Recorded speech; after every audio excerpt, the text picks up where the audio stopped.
Saturday afternoon, evening, morning, whatever it is, because I am seeing Tomorrow. a lot of people from all over the freaking world. I saw Southeast Queensland, New Queensland. So on here, we've got a lot of stuff going on. So I'm glad everybody's here. It's been cold. We had Snowmageddon here. Yeah. Oh, so yeah. Ice.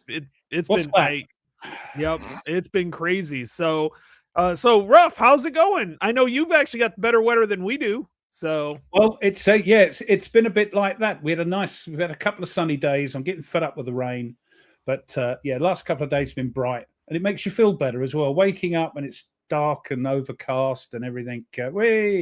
All over the world, Yorkshire. That's all over the world. That's crazy that you all have better weather than over here. We don't see snow. If we get snow, that's it. The country. We had snow and ice. I was telling Tony before you came on in the green room that my car literally was stuck in the ice for like 2 days. I had to go take a hammer to break up the ice. Good grief. But it's great to see everybody here. So it's really good. Really yeah, good it is. To come along to this. What do we call it? The show that's all talk and no strategy. That about sums us up, I think. Yeah, and of course, that tagline was brought to us by the incomparable Mrs. Ruff. Mrs. Ruff, yeah. And people go, Mrs. Ruff, I can't tell her that's what her name is. I'm sorry. It's just, that's it, Mrs. Ruff. Now, my question is, do you introduce other people in real life as this is Mrs. Ruff? No. Okay. It may do one time and slip out sort of thing, if you excuse the language, but no. Hey, we got Lincolnshire here. Lincolnshire, for goodness sake, boys. I apologize. Oh, man. Wow. Now that is cold right there. Wow. That's Finland. So yeah. That's where? Finland. That's Finland. Simo. That's Simo. Oh, yes, Simo, yeah. Oh, blimey. Oh, I don't want to hear it, Brian. I know it's not frigid in Tampa, although it's colder than what they get down to 40 and it's freezing down there. 40 this time of year, we're out in shorts and t-shirts. Now, I will say it was before the storm hit, it was hilarious to go to the grocery store and just see aisle after aisle of just nearly empty shelves. Just the pure panic. Oh, we got to have everything. Make sure you put Replay Family in the comments. Don't work too hard. The algorithm out. Yeah. Oh, freezing in Cyprus, only 66 degrees. Oh, my goodness. I'd love to have 66 degrees right now. Viper Dave's in here. Hey, Viper Dave. Wow, we've got some new people coming in, and I appreciate that. It's great. Oh, sunny California. Frigid 62, Mike. I'm trying to catch up with you. Yeah, I'm trying to keep up. Oh, my goodness. Ken says it's 15 degrees warmer today at -10. Ooh. Do you see this is what I've done? I've brought the British infatuation with the weather to the channel. Everybody, the first thing they say is, hiya, it's chilly here, or it's 53 degrees or whatever. It's great, because that's what we are, infatuated with the weather in Britain here, because we have such rubbish weather. I think I saw once, it was like a viral video on YouTube of like years of British BBC weather reports, and it was like a 10-hour-long video. It had like millions of views. yeah, because no other country does it like we do. Yeah, the one nice thing about having cold weather and being stuck in house is, I think this is what happened with Nate, because he started posting on the command post everything he was playing. Is we actually have more time. I actually started another campaign on Corsair Leader. Yeah. Which I already messed up one card, but that's okay. It was a secondary mission, so I'm just gonna scratch it like I didn't do it. So I misread something and somebody brought that up. I was like, you know what? That's an easy fix. I just will say I didn't do it. The shipping forecast next week. So Nate, tell me what have you been playing that you've posted? You've posted a lot of stuff. So what have you been playing? It's gone bonkers. I did. I went a little nuts. Yeah. I am curious though, while I share mine, everybody, I know somebody asked it before, but let us know what you've been playing. because I'd be curious after we get finished through ours to kind of go through yours to see what y'all have been playing and what's set up now for you all. But yeah, let's see if I can share what I've been playing. Let's see if I can get it to work. The highly professional nature of this show. Oh yeah. Oh, there we go. Oh, right. Okay. Yes. So I've been playing the mission, and I had that set up, and it is a fascinating game. Ben Madison, White Dog Games. It is about. I'm already sold on this one just because of that, by the way. But anyways. Well, yeah. Ben, yeah, can't go wrong with our Ben. Yeah, he does a great job of really putting a lot of history into his games. And solitaire game about the rise of Christianity from the crucifixion of Christ, or right after he dies and is resurrected and ascends to the Crusades. And so you start in Jerusalem with the apostles and everything. And it's interesting because, Scripture talks about that it's in Acts, it says, first to the Jews and then to the Gentiles. Well, the way that the paths work is the first group of people that you encounter, let's see if I can change this, are, as you could see, like in Alexandria and Antioch and Ctesiphon, are Jews. So it kind of models that with how it was in the book of Acts. But let's put it this way. Well, after playing this for a while, it is a good thing that I did not live back then and that Christ spoke directly to me to go and evangelize the world, because my church that I tried to do and here just completely started falling apart, and heresies everywhere and rogue people, and it was just terrible. So I took it down after a while. It's still fascinating. Like mine was just a miserable, like complete wreck, but I had a lot of fun with it. It's a good game. Lot of solid content in the game. So I did enjoy that an awful lot.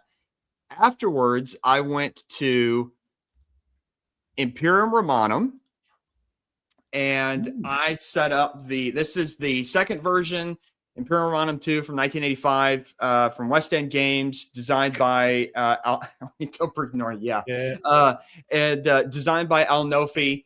And this is the Sons of Constantine scenario, with the factions are in red is Constantine II, who controls Gaul, Hispania, That's Britain, about right. Yes. the apostate. Right. That's about right. Okay, I will say this, going back, in the mission, in the rule book specifically, Ben Madison recommends that at the beginning of each turn that you should pray. So, and let me tell you what, when I prayed, God didn't hear my prayers because my dice rolls were just terrible. But you don't have to be. What's the word I'm trying to? What's the thing I'm trying to say? You don't have to be a sort of expert on the biblical teachings. No, not at all. Not at all. No, not at all. But it is cool that he provides a lot of those tidbits of detail in there. He does that. Let you know, what the heresies are about that come up. So, like one of the heresies that come up at the beginning of the game is called the Ebionites, or in the Book of Acts, it's called the Judaizers. It's those Empire exactly. It's those who believe in Christ but still follow all the Jewish old laws. And so there was controversy that's described in the Book of Acts about it. And that's one of the heresies. And Ben puts that in there of like, this is the heresy that came up. These are the other heresies that come up that you get to encounter, which is kind of neat because you get to learn a lot while you're playing. But anyway. Sounds good. Simo, lock and load. Lock and load.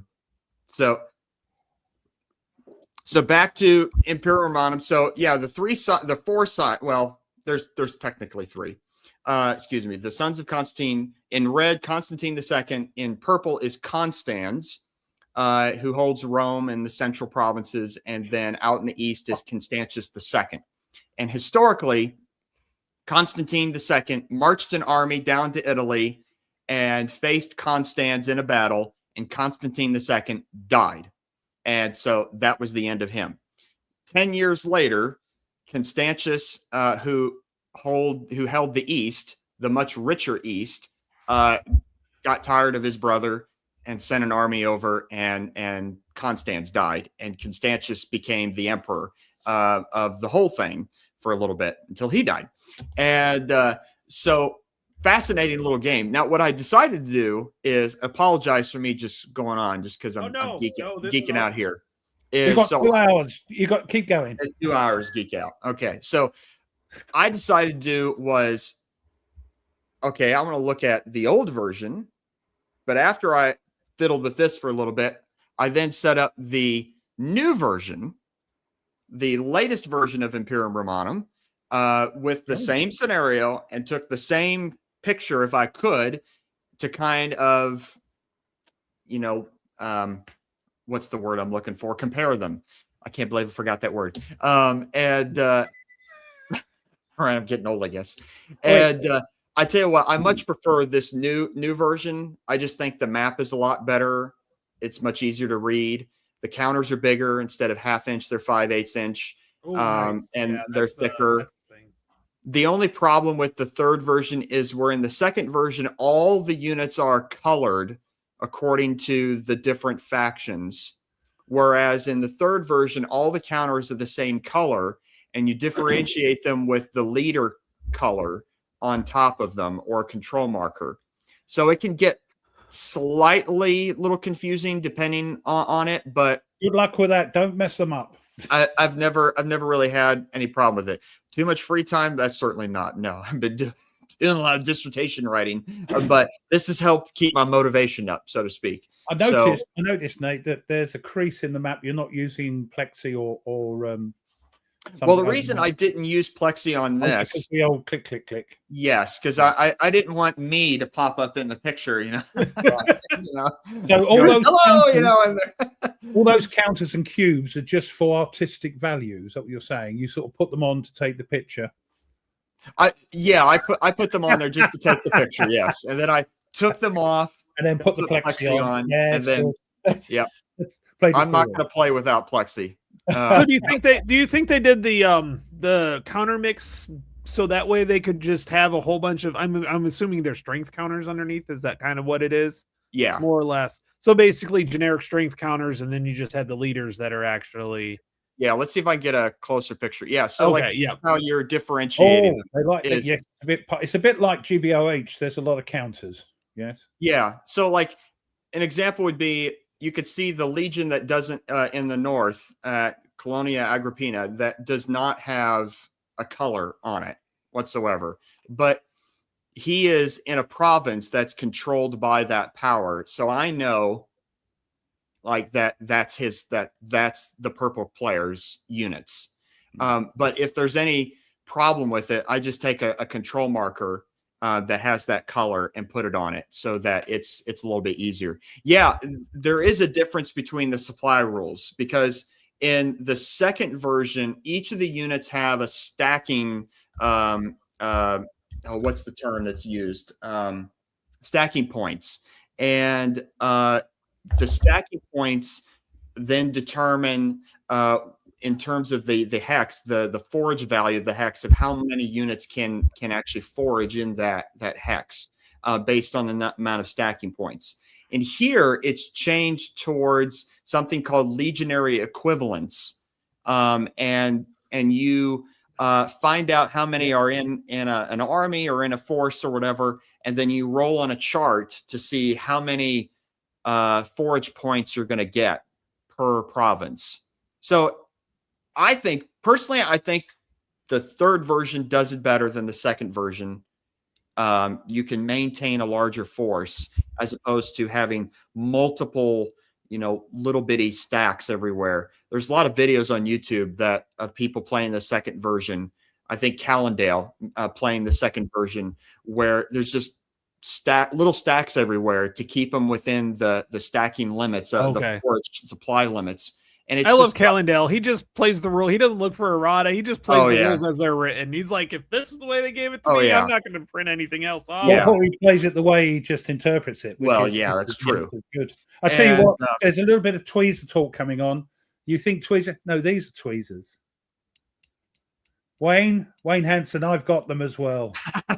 If you watched his Cardboard Commander thing, he was on the show there. Yeah, I've got them and all. Yeah, But yeah, I mean, it's the third version. I think is absolutely just fascinating. I've really enjoyed this. I mean, it's huge. It's 3 standard war game size maps that you put together, long ways, and so it is a big game. It took less than 4 days, Dragon, to sell out. You've got to just get in quick there. Sorry, but yeah. Oh, you bet I am. You bet I am. I'm waiting for that game.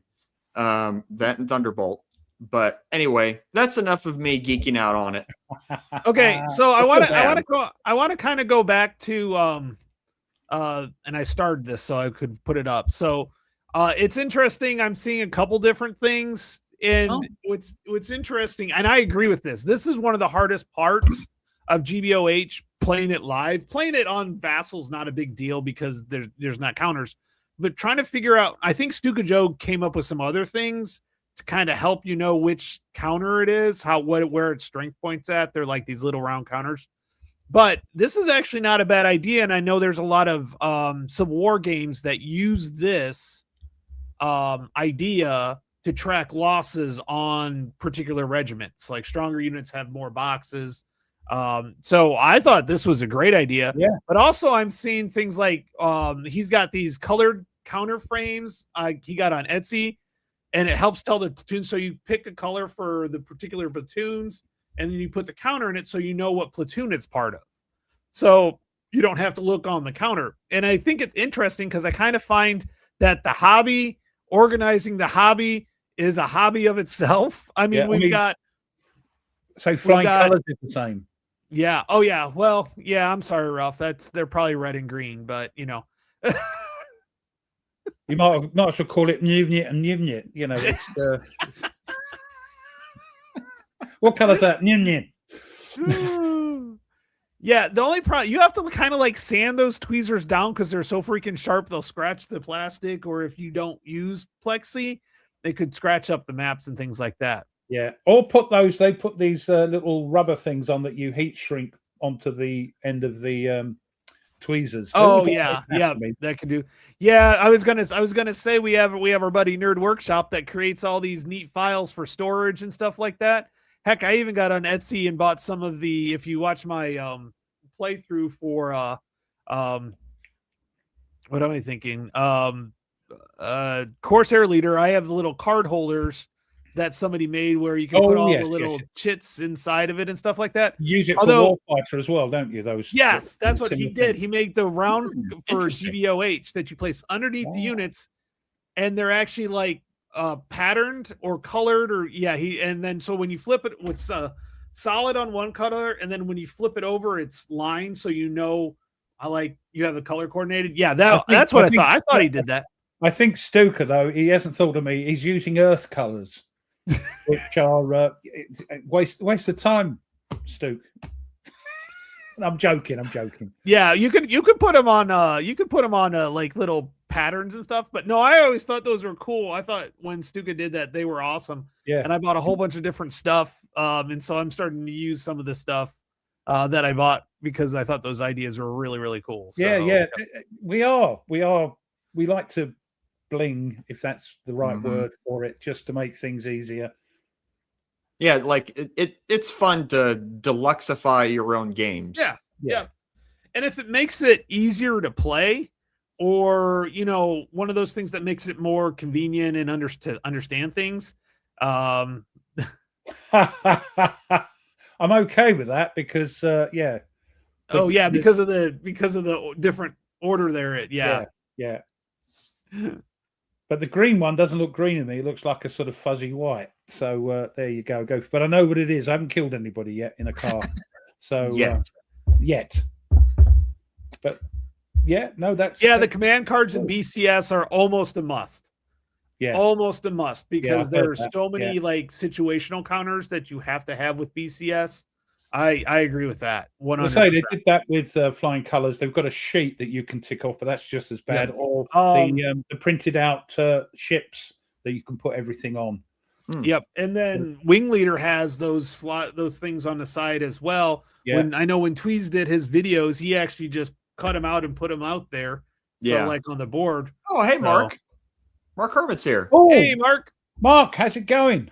I tell you what. Speaking, you reminded me of now him being here. I watched the live stream with Hexy and Camp Sawyer playing the new Army of the Potomac, the Rebel Fury. Yeah, and man, I'm fascinated by it now. Like that was fun to watch. I actually downloaded the Steam version of it. Oh, okay. Yeah, I haven't played that yet. Does that do it if you're playing solo? Do it both sides for you? Yeah, it'll do an AI for the other right? Because I didn't get round to doing something. Yeah, I got that one, and then I also got the two C3I little Gettysburg and Napoleon ones, which was kind of fun. One, yeah.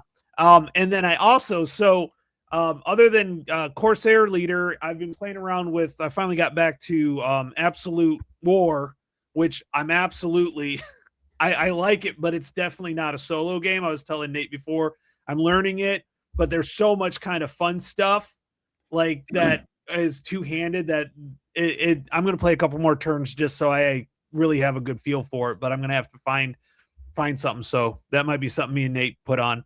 But I bought Mr. President. Christoph's playing that. Yes. The electric or the electronic version.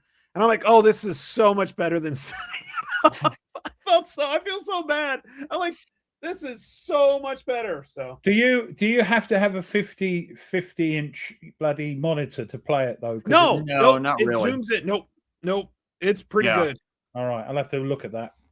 Yeah. Mind you, I don't mind doing that. I don't see part of the fun. I know I'm weird, but part of the fun for me is setting up the game, taking it apart, putting it in the box is a pain. It's like when I used to, being a musician and playing at gigs and things for most of my life. It's great setting up because you're all there, all excited about the gig, and you're setting up, and the drummer is the last one to turn up, and it's at the back, and you've put all the stuff, and you've got to anyway. That's a different story. But at the end, you're tired. You had a great gig, and you've got to pack the bloody stuff away. So it's a bit same thing for me. With game. Now, I am looking forward to, because the Mr. President, the second edition, which I'm getting the upgrade kit, is now coming out. So yeah, I've got that. That finally charged for me on that one, and then I got the Peugeot Men of Iron game. Yeah. Oh, you went for it in the end. You weren't sure. I did go for that. Yeah. The designer and the developer are friends of mine. So look at you, right? I feel like I want to support them that right there. Yeah, Blanc. Yeah, me and Mitch talk all the time. I ended up getting Ardennes 44. Yeah. So I already had picked that up a while. So yeah, I didn't get it in the end because, again, I'm trying to play this nonsense, and I can always pick it up later. Nordic got the Men of Iron tri-pack. Nice. Good. There's plenty. There's tons of stuff basically, other than Arquebus, and I think he has the other one, he'll have all the games, because with the tri-pack, it covers the first 3 games, and you have Arquebus, then you have Norman Conquest, and then Peugeot. Yeah, and I've got to get the Arquebus one. It's still out of stock. Oh, yeah, Christoph. Yeah, I saw you were playing it. It looked like you were really enjoying it online. Yeah, he's gone for it. Oh, all right. I'll get you. Yeah, okay. Look, it's still in shrink wrap. I haven't even opened it yet. It's a word for people like you. I can't remember. Well, I know what it is, but I can't say I'm an ass. I know. You get demonetized. No, mine had one more letter, but I can't say it because we'll be demonetized. So oh yeah, that'd be for both of us too. We're waiting for Thunderbolt. Even I'm waiting for Thunderbolt. Hey, see, also Nordic does have. See, Nordic even has Arquebus. Nordic, you. Jeez.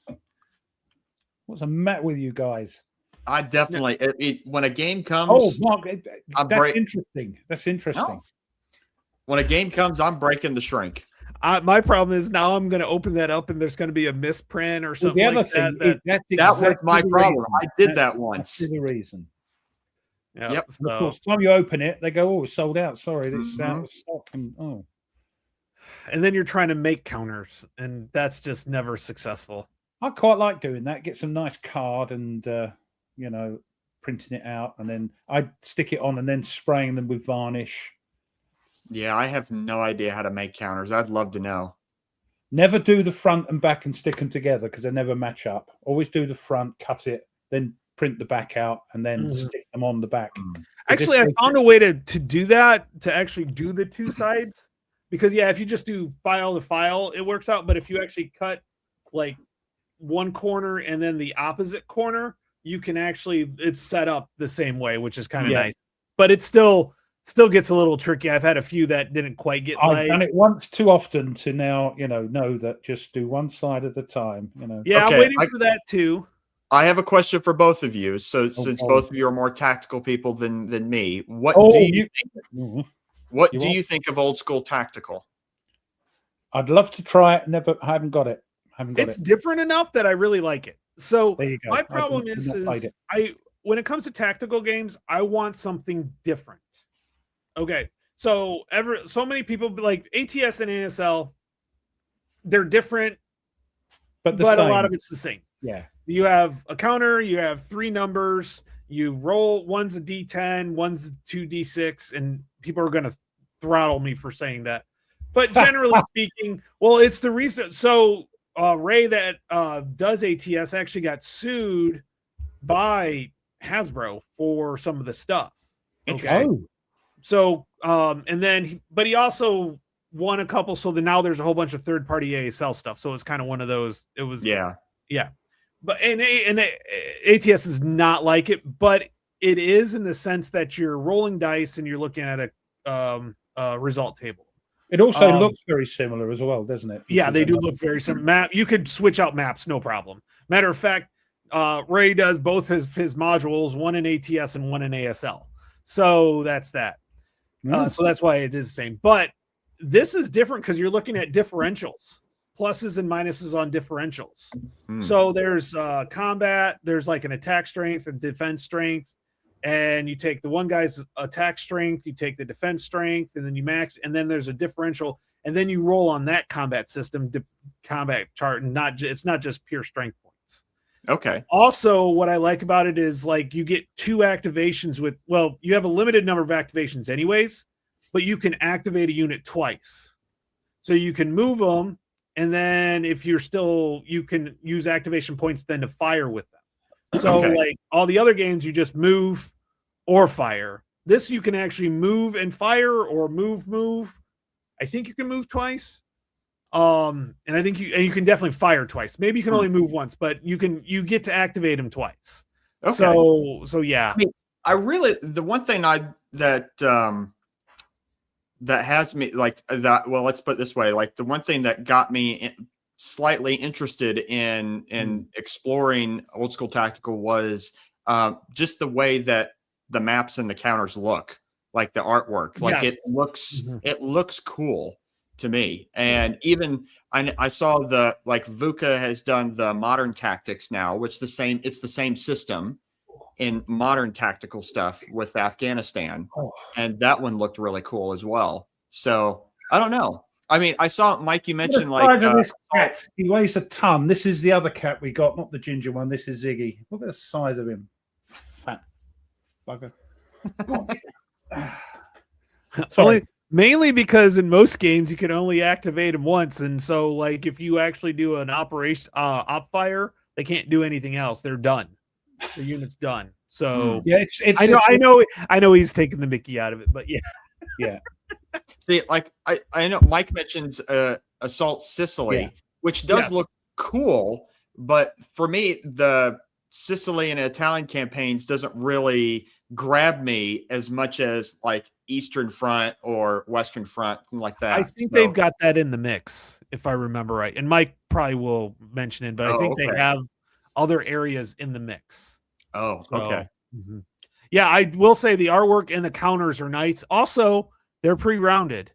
So Ooh. there's no counter clipping. You can just punch and go. They are really That's nice. nice. The only problem like is their boxes are insanely large. They And are the like, maps can be Oh. as well, can't yes, they? it's a hard mounted map. You don't generally use the whole map thing.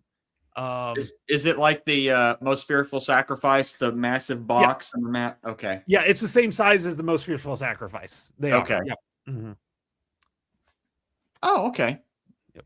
I'll have to keep an eye out for that. Yeah. Pat says there's rules issues, but again, that's probably errata that fixed it and stuff like that. So, and when you ever get in a technical game, you're never going to get the perfect game. I'm sorry, people can try. You just don't always get the perfect game. There's always going to be something that's not, has to be abstracted out. It's a game. You can't have that already. So, World War I Gallipoli game. Isn't there? GMT's got one. No, that's your favorite. What about that one? Oh no, Gallipoli. No, it's not Gallipoli, is it? GMT have got one that's a mind melting complex. Yeah, I'm gonna check and see if they're actually. So I could speak to the Eastern Front one. There's one called When Eagles Fight, and it's the entirety of the Eastern Front on World War I, and it's at a core level, and it is a very, very it's very good solitaire. There's no bot or anything like that. You just play both sides, but it is a very, very easy and very, very fun game to play. Then there is also, let's see, there is the Great War in Europe, which is the entirety of World War I, but there is an Eastern Front in it, and that's on the division level. So there's a lot more. Yeah, Tony. Sorry, they've gone. Oh, yeah. Well, I took it off. I thought I messed up. Sorry. Yeah, I'm actually pulling this up. That's true. There is Illusions of Glory, which is Paths of Glory on the Eastern Front. So all right. So yeah, there's two of them that are on GMTs, which is Assault Gallipoli. This is an area movement game, while Gallipoli, which is a Hexa sim game, if I remember right. Let me. It is. Yep. So the counters are gorgeous. That's the map. Yeah. So it's an area movement game. Oh, and then the other one is the Mind Burner, Gallipoli 1950. Yeah, Tweez plays this. I can't keep up with him. It's 6 counter seats, 2 34 by 22 maps. Oh, it's Rifle and Spade I knew it was a series, but they haven't done anything else with it. That's because it moved over to Compass. Oh, is that where it is? Yes. The next game is going to die. Got it. Well, be quiet, Ruff. I need to shut up too. Oh, that's the series rules. That's not what I wanted. I wanted the maps. There we go. So if I remember, it looked like a great idea, and so it's just very complex. Yeah. Yeah, I've heard some people say it's complexity for complexity's sake in some cases. It's not really. Yeah. Yeah, I think for Eastern Front, you would like When Eagles Fight. That's if I want to play a World War I East Front game, that's the one I pull out, and I can play it in 1 or 2 sittings, something like that. So just a few hours. And if you're interested about the Assault on Gallipoli, Assault on Gallipoli, Kev Sharp, Big Board has done some videos of it. So yeah, it's a little too. And I so would does, say it's not as complex. Yeah, it's not as complex as he likes, and it's area movement. So some people like it and some people love it. So yeah, it's interesting whenever I see area movement games come out, and there are some people out there that it has to be a hex-based map. Yeah. Or whatever. It cannot be anything else. Well, you've got your area, you've got your point-to-point, and we're playing a point-to-point at the moment, and we're having great fun with it. So I think larger areas like entire Europe needs to be point-to-point in some cases, because you're going to have areas where that you really shouldn't have hexes at. Matter of fact, you're zooming out so much that it's easier to move from one point to another. A lot of maps on World War II actually just don't have hexes in the Alps. So I mean, it's like, okay, you can't go there. Yeah. Hey, that's where we're here to cost you guys. We're here to help you make recommendations. Glad you corrected yourself there. Sorry, Thank you. my bad on that one. We'll get the emails. Yep. I did see someone. I was going through my geeking out on Imperium Romanum. I missed several comments, so I went back to go read them, and I noticed someone had the entirety of, let's see if I can find it. It was the Pacific War strategic scenario set up, and they were going to play it. Coastal Hex, playing Pacific War Strategic Scenario 6. Well, he says, trying to. The idea of playing something that big seems really cool, but just the mechanics of trying to actually the time involved to play a big monster game and from start to finish, plenty of people, I'm sure, start monster games, but they get maybe 2 turns into it and it all falls apart. Anything more than 2 maps, I think, can be very, unless you're doing a convention where you have a group to actually do it, or set up. It's just, At PunchCon, they've now set up from last year. They set up the Monster Room, so all these huge games, and they just sit there for the whole weekend. Look at Mark's comment. Yeah, he actually did. He says, "Don't do that. Oh, that is hilarious. You did. You constantly, Mark. Constantly. Yes. There are just some people that like to punish. I think Artie's one of those. He likes his monster games. I think Mark's only done it twice in his whole life since it's come out, I think. The idea, the GMT East Front series, Barbarossa, Army Group Center, Army Group North. You're supposed to be able to connect all those. Yeah, I'd love to do it, but man, it would take one day to do a half a turn. Right, exactly. It's like the Next War series. You're supposed to be able to sort of put all those together as well. Yeah, the only thing about that is you can actually set up they're actually set up on different tables. They're not connected. Well, you can't connect islands, can you? Anyway, but yeah. A couple of them are islands, a couple are peninsulas. Yeah. You're right. That must be some are in the middle of nowhere, India, Pakistan. It's not nowhere, but yeah. He's done 5 over 35 years. He's done the 5. There we go. I think that's why. And he can correct me, but I think that's why he did the Empire of the Sun, is so you could play the whole thing. You want to play that. And talking about that, I'm hoping Simon has remembered that he's going to be teaching me at PunchCon Empire of the Sun. So I'm looking forward to that because I've got that there sitting waiting. Oh, that would be cool. Oh, that would be cool. Yeah. Again, it would be really cool. Again, you said it would be really cool, but I don't know how you can finish it. I mean, I have trouble focusing for 2 to 3 hours at one time. It's gotten better. I used to be hour and a half, and I'm trying to just really focus. Now I can do 2 to 3 hours, but man, I'll tell you what. Whew. Yeah, it's hard, isn't it? It's hard. I've always found it a problem to sit and concentrate for 2-3 hours. I have to stop. Playing for an hour and a half, I have to go, right, okay, let's have my mind, it's just me maybe, but I've always been like it. Well, it's even for me, it's, I love the idea. Obviously, as you guys know, I love monster games. I love big games, but I get bothered when I have a game set up on my table for too long. Okay. And it's just sitting there and I could be doing it, other things, but I have seen this done. We had one of the conventions I went to, the monster one I go to, they did this. The problem was, the biggest issue is once two sides start a battle, everybody else can't do anything else. It's just and those battles are not short. They take, depending on the size of it, of course. But yeah, that was one of there was too much downtime between games and stuff like that. So yeah. And Rough, Mark said he would teach you. I know, it's fine. He asked me to do something for him, and I haven't done it because it's just time crap, But it's all sorted with the other peeps. But Gray and Company, great company. Yep, too many games, not enough tables. I know. I finally finished the scenario I was playing for Longstreet Attacks. I finally sat down and finished. Had a great time with that.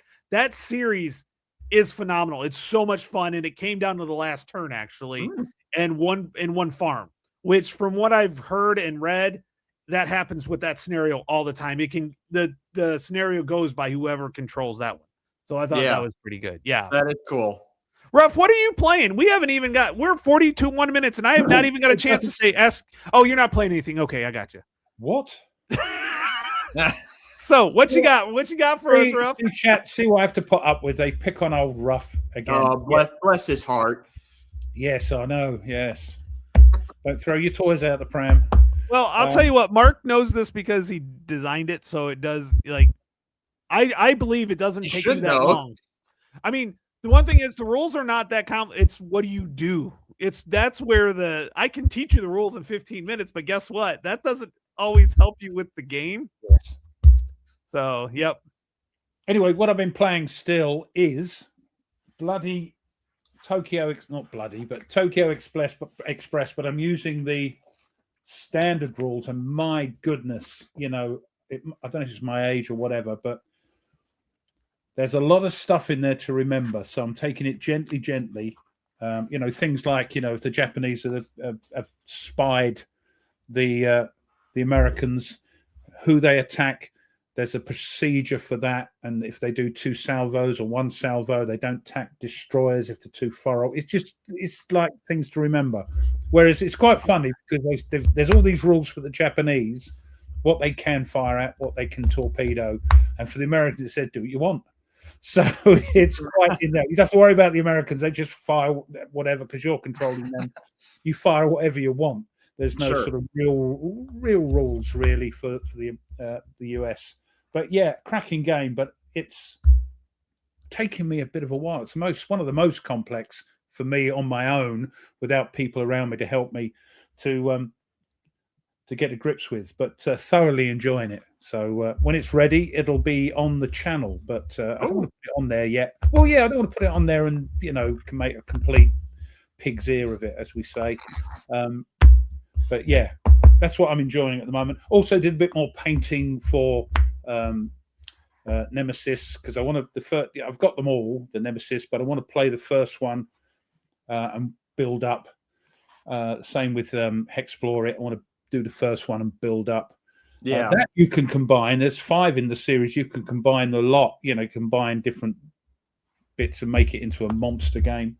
But yeah, I've done that. That's I'm just enjoying myself at the moment, learning this rather complex in my eyes game and playing it. And every bit I'm learning, it makes it. Yeah, I'm enjoying it more because you're relaxing a bit into it because you've learned this and the movement is different in the standard game. So yeah. Now, I had earlier today. I was curious of how many games do I have that are solely on the Pacific theater of World War II, and I went through my whole collection and everything. Hey, Historic Wings, and I realized I only have one game on the Pacific War, which is Mark Herman's Pacific War, and that's it. That's all I got. So you got what? Tokyo Express, and I know there's you have Corsair Leader. You said you were playing earlier. Yeah, and I've got Empire of the Sun. I've got the Pacific War. I've got what else? We've got Tokyo Express. We've got Philippine Sea, both of the carrier ones, the old one and the new one. Yeah, I suppose. Yeah, I've got a few. Yeah, because I'm a little crazy. I have a list of all of my game collection in Excel, and so I have an Excel spreadsheet of all my games and everything. Oh, you saddo! Right. So I have 39 games on World War II, and all of them are on the European theater except one. So I think you could tell which theater I enjoy playing more. Well, there are more I'm games gonna- to be That's I'm true. gonna be There honest are with more you. games. That is true. It's one of those things that I did not know a lot about the Pacific War, and that's No, I one of don't. those things that everybody focuses mainly on Europe, particularly True. D-Day and stuff like that. So I think a lot of the Pacific gets kind of, I hate to say overlooked, but it does. Yeah. Matter of fact, I had to go grab something because we're talking way too much about the Pacific War for me not to bring up. I had a student that recommended a book for me, a particular a book biography or so, and it's actually Unbroken Oh yeah. by Laura Hillenbrand. Oh my God, I finished this in like a week. And so this is about Louis Zamperini, and I'm pretty sure Thomas will have some words about Thomas because there's an airfield named after him. So this book is phenomenal. He was a B-24 bombardier. Yep. I got to see him once. Oh, did you really? Yeah, he Yeah, came because to my it's been a while undergrad college. since he had passed. It hasn't been that long since he had passed. Yeah. Yeah, I But he saw him was when we were in college.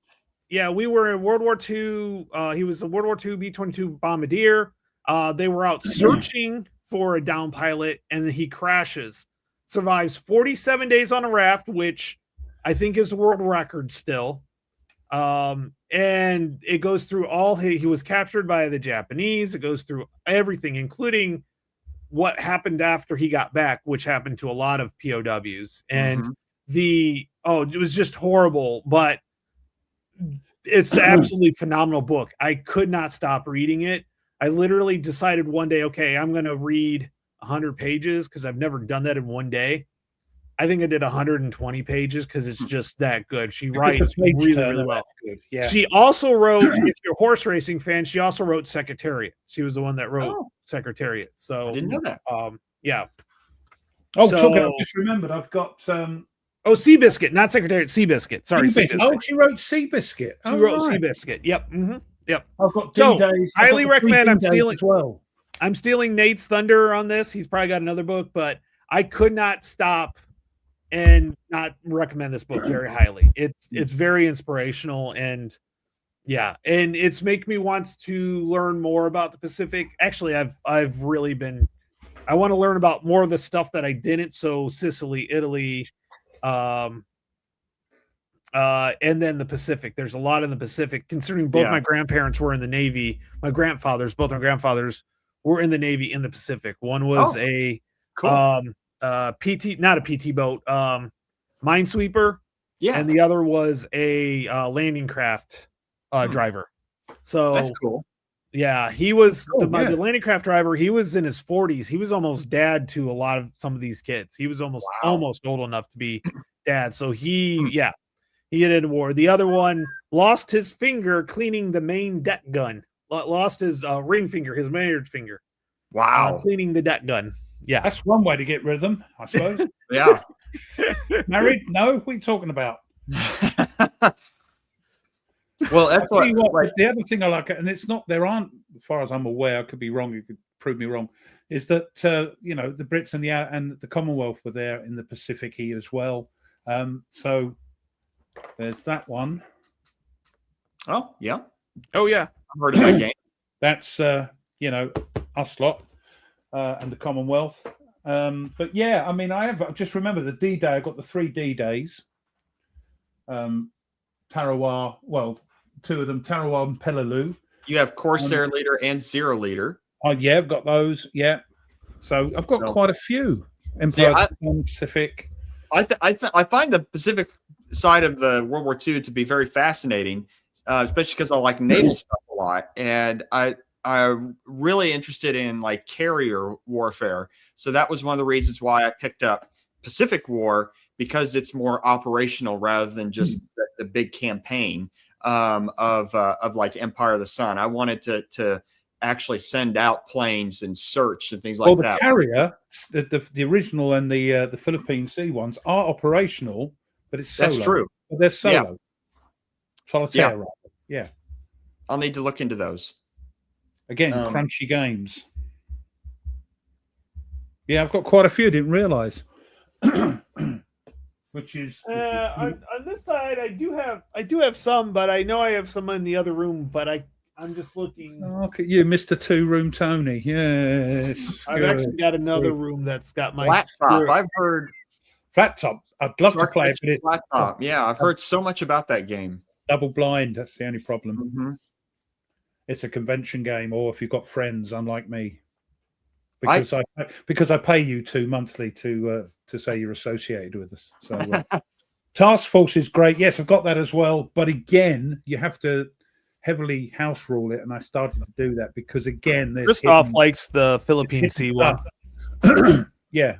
Task Force. There's lots of hidden info. It's a blind. I still remember some of my favorite gaming experiences when I was a kid. I got the Microsoft Combat Flight Simulator 2, which was set in the Pacific Theater, and that was fun to play because you could take off from a carrier and then go fight and then come back and you could land on the carrier. And I always ended up cutting the engine right before I'd get on the carrier, and I just plop into the sea. Bloody Probably Compass. Probably, yeah. They seem to be taking all those older games. Although I don't mind as long as they're done right. Yeah. Arnhem, disappointed. But you do at least you have the first 2 volumes of Combat, right? Yes. Yeah. You have a whole campaign to play. Because there's tons of stuff in it. Because you stepped away from it, and the original design. Are you gonna get any of the later ones like no Tunisia? No. I can't think of the proper because I've heard it so much from you guys. Tunisia. Thank you, Tunisia. No, and the Vietnam one. I don't think so because once bitten, twice shy, shall I say? Understand that. And I'll look and find all the errata and bits to sort the scenarios out for Arnhem. But I've got Combat 1 and Combat 2, which is going to last me. Honestly, you don't need any more. No, you're quite right. I've got Arnhem because of Arnhem, I will say, playing a double blind. I've never played a double blind game before, but playing something like Flat Top Double Blind seems like it would be very fun. Very fun to play with a group of people. Especially if I don't know how it works, but you might have different people looking after task forces and different guys and girls looking after the Japanese. Yeah. Yes, in my opinion. Yeah. And just do some research. And unfortunately, because you love the first Combat so much, Jerry bought it and it was like, oh yeah. I'm sorry. I'm sorry. Combat. Sorry, Jerry. Yeah. And it's just because he loved Combat. Just because I do too. I think it's a great solo game. Absolutely great solo game. And the first 2 are fantastic. And I bought it get it because it's Arnhem and it's I'm sorry, Jerry. Sorry. Oh, Koi, thank you. Oh, okay. Flat Top is 2-player, but refereed is yes. Double, you got to have somebody there. I think. Yeah. Maybe I need to. I mean, I've never been to a war game convention, so I probably need to go to one to just experience something, like that. Get a group and play it. But we'll have to figure that out. We'll have to figure that out. I'd love to meet someplace in the summertime. That's for sure. There's a little bit more open. You just got to get through your dissertation first. You got to become Dr. Nate. Yep. What we could do. And by the way, I do expect you to be that pompous ass that wants to be referred to doctor all the time. I'll change my little thing to Dr. Nate. Yes, you got to be Dr. Nate, board game bunker. As long as you don't start giving info and advice on how to sort out relationships and that. We've already got one. You've already got one of them. You're called Dr. Phil. No, I'm sorry. Yeah, I mean I've got it. I'm going to sort it out because it's a lot of money, and I'm going to sort it out and play it. And it must be sorted out soon online somewhere. But it'll take me ages to get to it. The other thing that annoyed me as well, they don't fit in my counter clipper, the counters. Oh yeah, that's right. You had to buy they are thick. Yeah. You have to go buy the chauffeur. Yeah, a lot of people go to school for 5 years. They're called doctors. Yeah. If Yes, anybody knows my the movie- handwriting's already unreadable. So that's why I never wrote on the board as a teacher, because none of my students could read it. Paul mentions he's played GCACW double blind. That seems Yes. pretty cool. I've done that once or twice. That is crazy because you just go someplace. And you don't know what's going on. You could be on the other side of the map of everybody. It's great. But So you can't you could see think- the other people's counters? No, in this case, the way we did it was To- it was to- on to, through two Vassal. maps. Yeah, it Oh, was on right. Vassal. So one guy did all the maneuvers. So you basically told them, he gave you a screenshot of just your area with nothing else. And then you got to say kind of which way you wanted to go. So yeah. that seemed like, so you could actually Timo. experience. Who's he talking about? Who? You could experience, then it seems like you could experience the real life Union and federal forces literally bumping into one another at Gettysburg. Oh, that seems really cool. Yeah, I didn't realize he did this until after I bought it. Honestly. No, and being my first Mr. S's game, it I didn't think anything of it, So he did the Rumor and War one, which was a Vietnam game that basically was just, yeah. Hey, look, we mentioned American Civil War, and look who showed up. Hexy! Hey, Hexy. I tell you what, Hexy, I was saying earlier when Mark joined, I really enjoyed the live stream of Cold Harbor. That was really, really cool. Definitely got me excited to play that game. This is one of the things I love about this community. Everybody knows, it's a bit incestuous. Everybody knows everybody. In a nice way, not in a, no, sorry, maybe that was the wrong word. But you know what I mean? Everybody knows everybody. Even the people who aren't YouTubers know everybody. I know all the YouTubers, and we all interact, and it's great. It's fantastic. And designers, and It is a great community. It is. really It is. is. It really is. A couple of glasses of wine, and I love everybody, and there's nothing you can do about it. No, I don't think that's the wine speaking. I think that's just you, Ruff. Yeah, that's From the heart. It's from the heart. Yeah. Mhm. Bless my heart. Oh, no, I can't insult no, myself. No. Nope, I'm sorry. I gotta hide this. No, not that one. Sorry.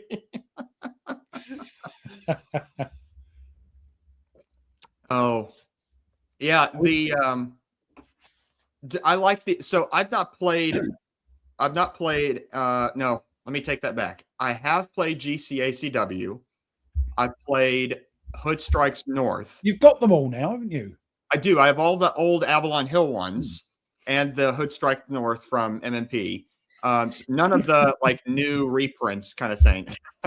And but that would be, I know some people that play GCACW. That would be fun to play a refereed. You'd have to have two maps, wouldn't you? If you're playing it live at a con or something. I think we could figure it out. Or a big bit of card across the middle or something. Right. I think a lot of that, what they do is they do have a kind of blinders on or the maps in a different room. So basically what will happen is the referee takes the orders from somebody. But you've got to be able to look at the map to see what you probably have your own map with your units on them where they're at. Yes. Yeah. And then you can move them, and there's the main map with both sides on. And the other I might suggest, because I have a group of people that we play usually at the end of the school year when things settle down, and we can just play like multiple days in a row. So I might suggest something like that. No, didn't miss anything, Nordic. Nope, not at all. Nope, not at all. Not at all. So, hey, Ruff, what happened in history this year? Oh, not much American. I tell you what, there's some maybe non-military things, but some interesting things that happened today. And the first one is 1578, the 80 Years' War and the Anglo-Spanish War. The Battle of Gembloux is a victory for Spanish forces led by Don Juan of Austria over a rebel army of Dutch, Flemish, English, Scottish, German, French, and Walloons, and we didn't win. What's going on there? 1606. Now, not very military, but this is part of our sort of culture. 1606. Guy Fawkes, one of the conspirators in the gunpowder plot, was hanged, drawn, and quartered. Known as Guido Fawkes, the name he adopted while fighting for the Spanish in the Low Countries, Fawkes belonged to a group of provincial English Catholics who had planned the foul plot in November 1605. Guy Fawkes was born at Stonegate in York in April 1570, which is why, remember the 5th of November, gunpowder, treason, and plot. That's why we fire fireworks on Guy Fawkes Night. You know why we fire fireworks on July 4th? You do it at drop of a hat. Yeah, that's true. That is true. Yeah. Yeah. 1846, we went forward to the Milwaukee Bridge War. This is interesting. The United States towns of Juneau Town and Kilburn Town unified to create the city of Milwaukee. This Milwaukee Bridge War, sometimes simply known as the Bridge War, was an 1845 conflict between people from different regions of what is now the city of Milwaukee, Wisconsin, over the construction of a bridge crossing the Milwaukee River. I didn't know that. Something you guys know? Nope. It's a little bit like Man United and Man City sort of thingies, you know, across the water. Lowestoft and you know, sort of Norwich, and that's is it Norwich? I think, yeah, that's sort of antipathy they have towards each other. But you had a bloody war over it, over a bridge. That sounds about right. Yes. What do you mean, you people trying to come across here? 1865, American Civil War. Here we go. Some you can't moan now. You can't moan. The United States Congress passes the 13th Amendment to the United States Constitution, abolishing slavery, and submits it to the states for ratification. And whizzing forward to World War I, 1915. Which, the last state to ratify the 13th Amendment was the state of Mississippi in like 2012. Their arms were twisted, and eventually they gave in. Well, it's a good thing I thought the 13th Amendment was a Supreme Court amendment. No. Yeah, no, it was. The 13th Amendment? No. 13th, 14th, and 15th. See. Yeah, but I think what it is that they put it through and it was approved by the states. It was approved by the northern states before they allowed the Confederate states to come back in, because they knew the Confederate states wouldn't approve it. So, if I remember right, yeah, I'm trying to remember that.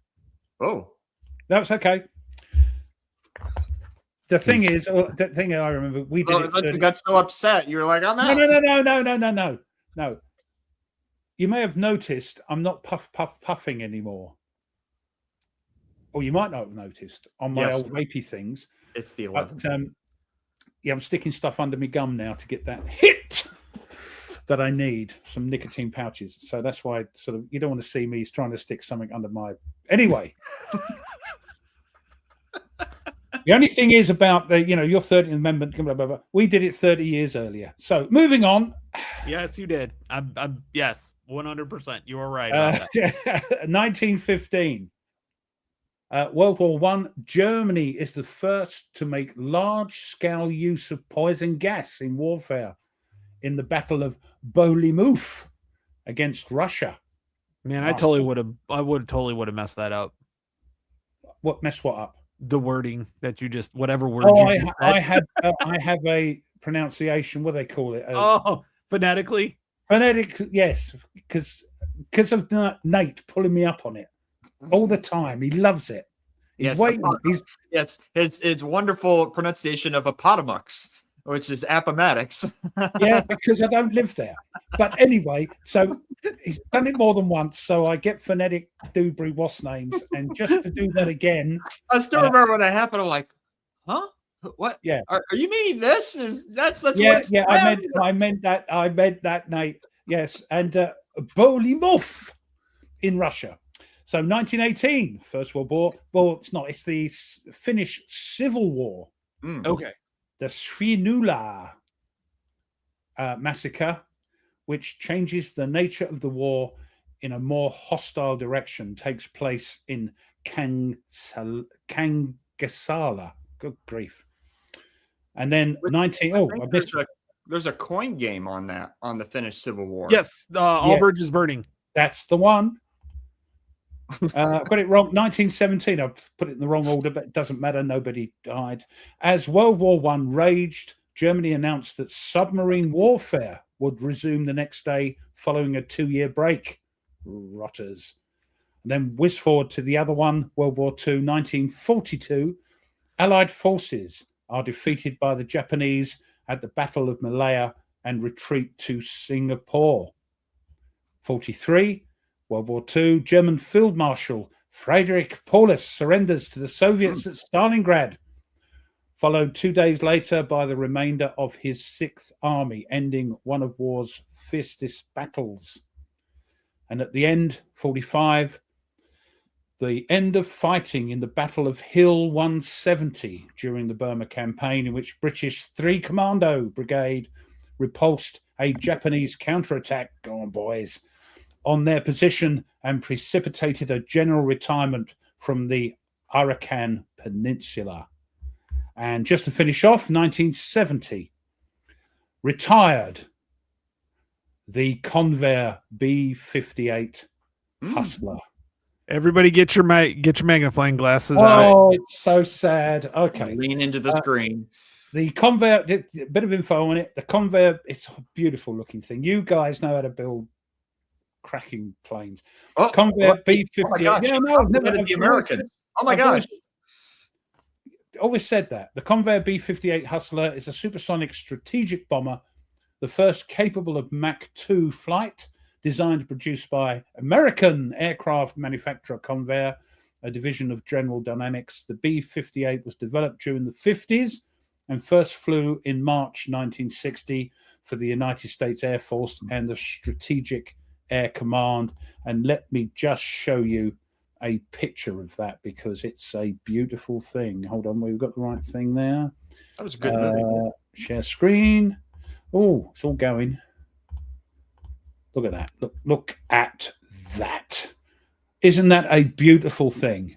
Those Delta wings always look fast. I don't care what it is. And that's what gave it the Mach 2, you see, because the Delta wings do that. But isn't that a beautiful thing? I wasn't going to say anything. I was not going to say anything. Yeah, but that's how we pronounce it over here. Mach 2. Not Mark. Mark is a name. Mark is a name. Mach 2. Mac is a name too. Yeah, but the Mac is silent like the P in Bath. I had to double check that they do have one of those at the U.S. Air Force Museum in Dayton, Ohio. So I have seen that. Yep. I've spent way too much time at that Air Museum. Oh, man, I love it.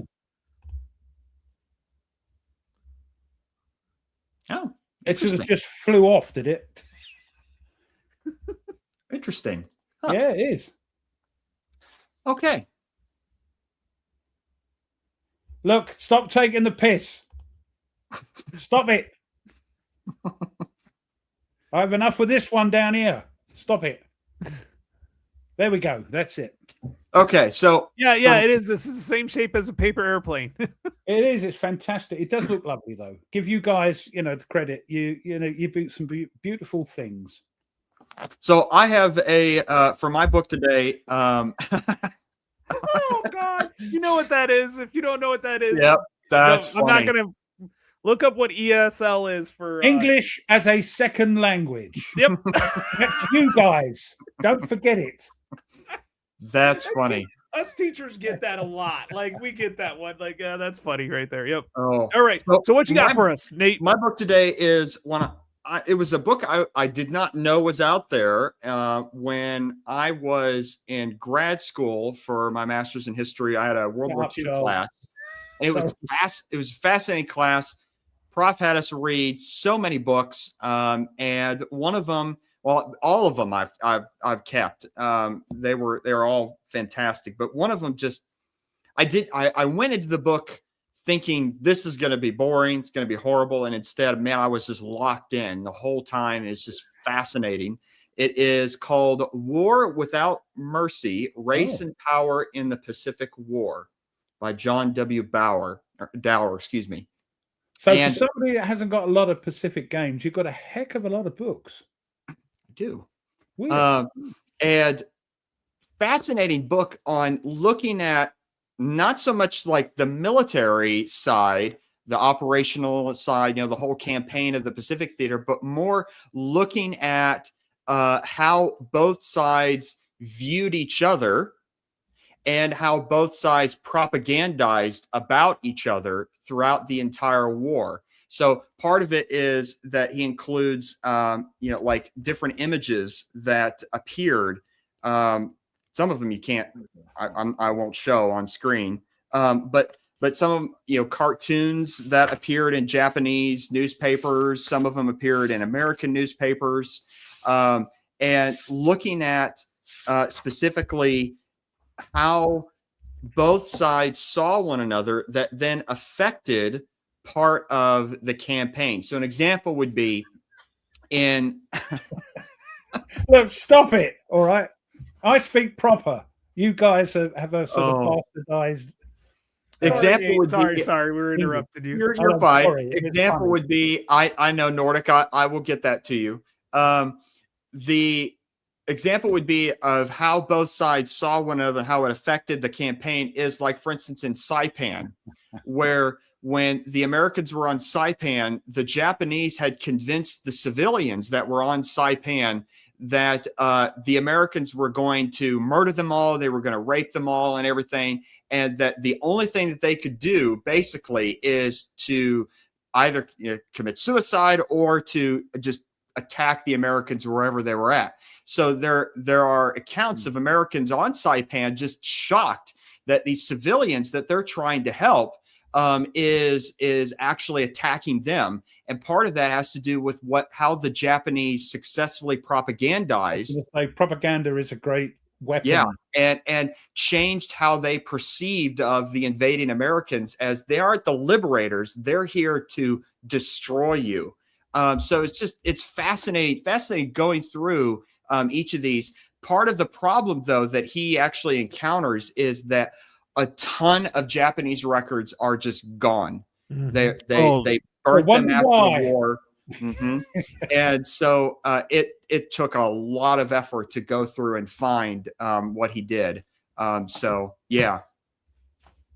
Oh, that's cool, Mark. 1,200 pages. Wow.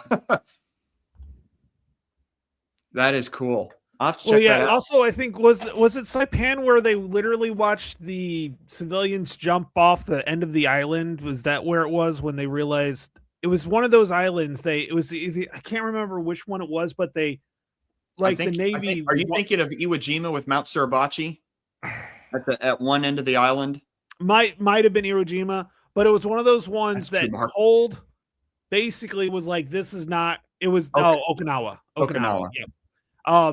They literally could not do anything, and babies, moms, civilians were absolutely they were just committing suicide because they were so scared of us. Matter of fact, I was reading. I just finished the Ian Toll Pacific trilogy. Oh yeah, and they were talking about how they were like the civilians were so scared, but then all of a sudden, like even the POWs, and matter of fact.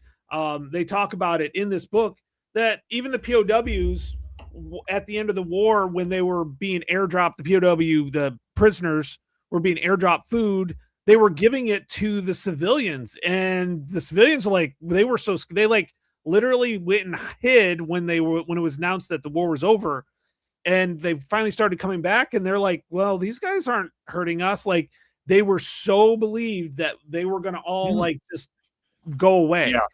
And so if you're looking for, and I will say, if you're looking for a good book on Saipan, because Saipan, the invasion of Saipan takes place around the same time as D-Day in Normandy.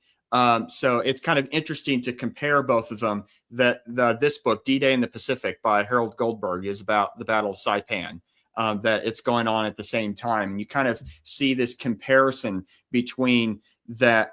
Whereas in Normandy, a lot of the French Normans there loved and still do love the Americans and love the British for coming to liberate them, and they knew that they wanted to be liberated. Whereas out in the Pacific, the Japanese had done such an incredible job of propagandizing that completely different experience. But that's evil is evil is evil, isn't it? Be it the Soviets, be it Japanese, even the Allies. It's war is hell. Who said that? Somebody said it. Oh, I did. Right, Grant. I think wasn't it Grant? Yeah, it's a famous thing, isn't it? War is hell. Yeah. But as with most things, it's probably been bastardized from what it originally was. More is quite fun if you win. I think that's how it was. Yeah, but all right. World War II is my thing as well. Nordic is my my main thing is World War II as well. That's right. I'd rather fight with cardboard and paper than anything else. Yeah, or bad dice. Or bad dice, yes. All right. So one of the things that I know a lot of us are solo players, and I kind of wanted to point this out. Because even the coin games have all the solo bots, but they actually have apps to help out with the solo that actually runs the bots. And these are just a few of them for the coin games. So you have, I'm going to mispronounce this, and this one for China War, there's one for Fire in the Lake, one for Gandhi, and one for Red Dust Rebel. I'm not even going to try it because I know I will get lambasted for it. So it's only me that gets lambasted for it. It's probably Zandy. But or Shandy, one of the two. Oh, that was what's his name? The guy with the big nose sang it. Oh, Shandy, you came. Oh my God! It's not. Oh, Sandy, it's not Barry Manilow. Barry Manilow, yes. God, I regret. But it's one of those things that they implement the flow charts and everything, so it really does help. And there's a lot of them, but I think that's really nice because sometimes playing the solo bots themselves are sometimes harder than actually playing the game. It's lots of flow charts and things, isn't it? So this, it is. And they're not too bad, but this just takes care of that and takes that out of your hand. So we were talking about, I was kind of talking about how to make the hobby of making your hobby more easier to do. And this is just one of those things that makes it easier. Just saying, if I could nip in there quick, this is quite a new thing for war games. In the board games that I play, the sort of Ameritrash things, these apps, like for Hexplore there's apps for that and other games. It's been around. We've just cottoned on, and it's great.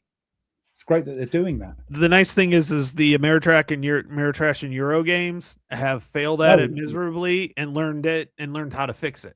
Yeah. So we're getting actually the really good stuff. Yeah, so we're benefiting from that thing. Yeah, it's good. It's cool.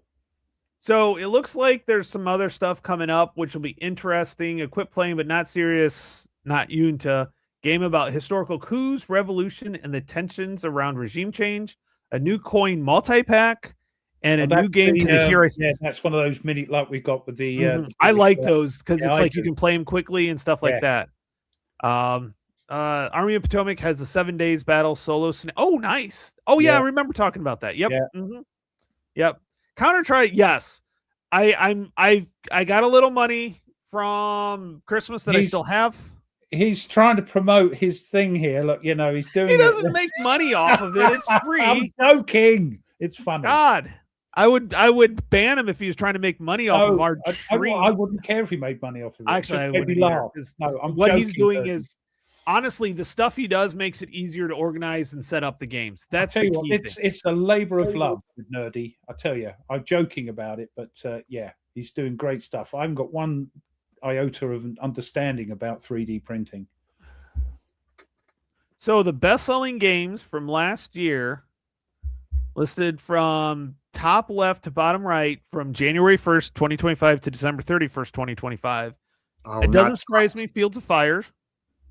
All the Good Things. none of Italy these 43.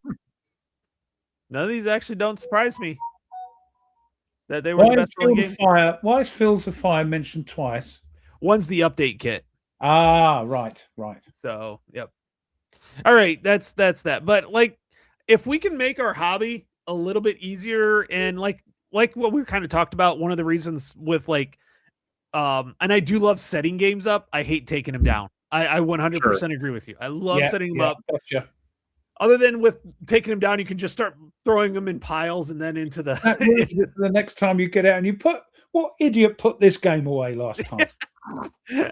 I'm actually looking to get a 3D printer. I've got some money left over from Christmas, and my bowling money will. I was joking, nerdy. Yep. You're doing a sterling. Now you can now buy from a guy in Canada. Yeah, I'm not going to pay shipping from Canada. Do you know how much that is? Why is that? You're closer to Canada than I am to you. What's going on? I don't know. No idea. Anyway, no, I ended up. I always. It invariably happens to me every game that I get, especially ones that have a lot of counters. Is I will take the game out and I'll punch it out and clip it out and organize it. And then when I go to set up the game, I realize my initial organization is so bad that it counters all over the place, different parts that I'm like, well, I'm going to have to reorganize this whole thing. So I love setting up a game because it forces me to reorganize it, figure out how is to efficiently organize so I can set up and tear down a game really quickly. Do you use I use pots and things. I use these things. These things to put counters in. I've got tons of bigger ones as well.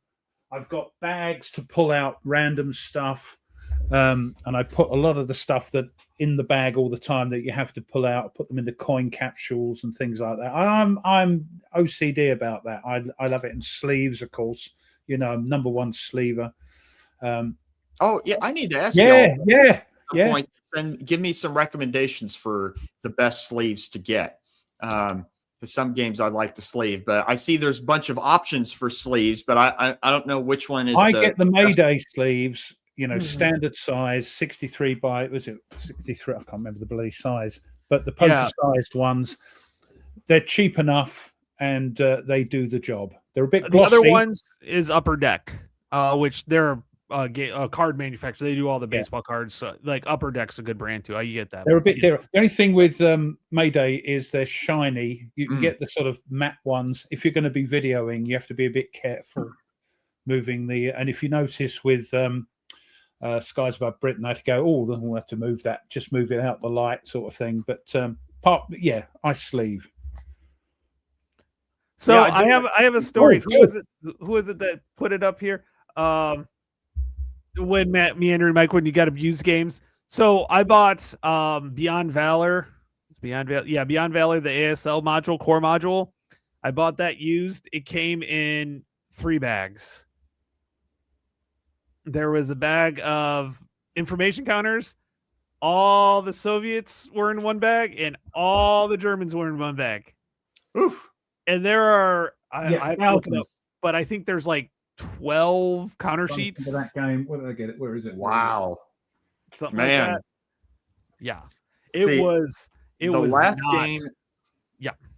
I still remember the last game I bought on eBay. It said it was complete.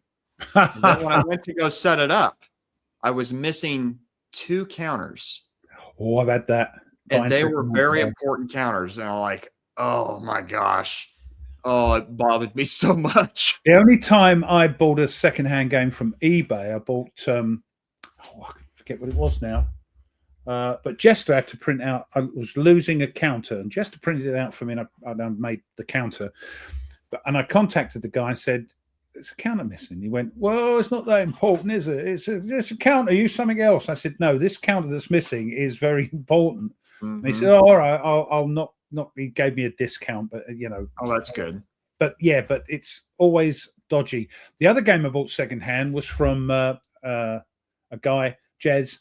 It was the Rise and Decline of the Third Reich.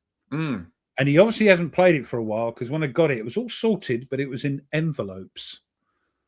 That's how Wow. We put it into envelopes. By the way, there were 14 counter sheets in Beyond Valor.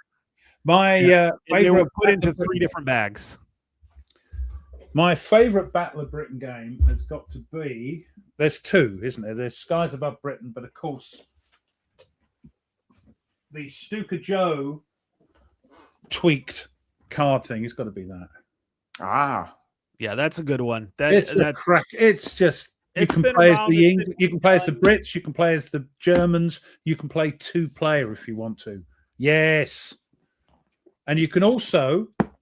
that's pretty expensive though. I think It it's like is. That's the $140. problem. That's the problem. I got this as a Christmas present, so Oh, nice. that was a few years ago. But you can incorporate this with Skies Above Britain Mm-hmm. and Mike. Botticelli has done that. The madman. The boats above Britain.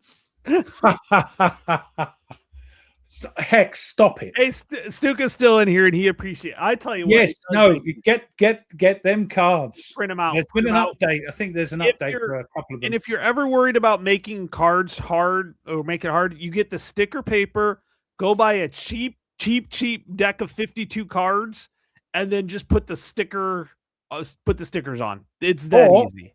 Or if you've got a DVG game that has to reprint a load of the cards because they got them wrong, you use them.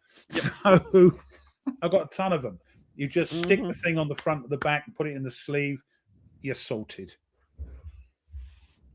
Yeah, but Stuka, those cards are a godsend. You know, Don't buy Ruff's first edition Field to Fire then. no, don't buy that because it's like stop signs. I'm sorry, but that's I didn't know any better. I'm sorry. Yeah, The I did first that to a I game bought- too. That was the first game I bought when I got into wargaming. What a game to buy! Now this is something. He got Peloponnesian War second hand via Amazon. The counters were in trays. Yeah, You know and what? I got that. Yeah, I got that when I bought on second hand. I think it was I bought a couple of these on eBay. The Lock and Load tactical stuff. What company is that from? Lock and Load. Oh, Oh, cheers. And the guy that was selling them, they came with Oh, nice. trays. Oh yeah. So that The was funny thing great. is if I sell my games used and I've actually clipped, usually I don't sell the ones I've clipped because I want to play it. It's usually games I'm like, I don't want to clip this, so I'm just gonna sell. Okay, well, Historic Wings. Wings. Historic Wings. Wolfpack is a little different. Get that, you'll enjoy it immensely. yeah, because as I mentioned once, the last time I played Wolfpack, I wasn't along for a ride. More like I kept going down and down and down as the bombs kept going off and on, and my sub continues to fall apart. And eventually, it just collapses. And But having said that, I thoroughly enjoy the stuff on rails. Roll from tables. The Sometimes it's nice because you're just following contradictory- along. You don't actually have to think. true. But you kind of make the story up in your head with those. You're rolling on tables, like the Hunters and Beneath the Red, Silent Victory. Historic Wings was talking about Zeppelin, the Greg Smith Zeppelin game. Yeah, that's another one. Again, I assume it's on rails, but you make the story up in your head. There are some choices in that. There are more choices than that in like the Oh, sorry. with that one. So The Hunters and the Hunted. yeah, there's more choices than that. Because it's like you have to do the ballast up and down and things like that. So yeah, yep. Bye, Mark. Bye, Mark. Good night. Oh, he's got a HisCon wrap-up session to go. Yo. Oh, don't swear. Great to see you, Mark. Yeah, I really like the Cube for Me trays. I tend to try to get them if I can, but they are expensive right. to come across the ocean. Yeah, but the thing is about that swiping through. Oh my goodness. Hold on. The problem, the thing I like about these on rail is throwing the dice because you can swear at the dice. You can't really swear at the swipey thing. So that's what I like. You are interacting with the game, even though it's on a very low level. See, my feeling is, I think, a little bit opposite of yours. Generally speaking, there are exceptions, but generally speaking, if a game has less dice rolls in it, I enjoy it more. No, I'm a dice chucker. That's why I like. It depends on the game. That's right. Yeah, it really does depend on the game. I get both of the sides. Sometimes, yeah, it's like I like to roll the dice to see what happens and give her a go on that one. And then sometimes when I'm like, man, I set this up perfectly and the dice screwed me, then I'm like, yeah, can I flip a card instead? Because I can flip cards better than I can roll dice. You are a flipper. You are a flipper. Yeah. Mm-hmm. But that's what I want sometimes. Yep. Sometimes I just want to set the game up, not think about it, roll the dice, see what it says. It tells me how to haggle. You know what we should do? We should get Hexy on board and get Mike and do a tank duel live stream because Hex wants to do that. That would be fun. That would be fun. They're good fun, Hexy. They're great fun because they're just it's great. They're easy to play. Great. Well, fun. We need to get Hexy into Ruff, your and I's favorite game. Oh no, he won't touch a boat. He won't. He won't touch Atlantic Chase. He won't touch a boat or a plane. Mm-hmm. See, but then you have Pacific Chase coming out with boats and planes. Yeah, he won't. That will be like the Antichrist. Oh no, he'll go. Oh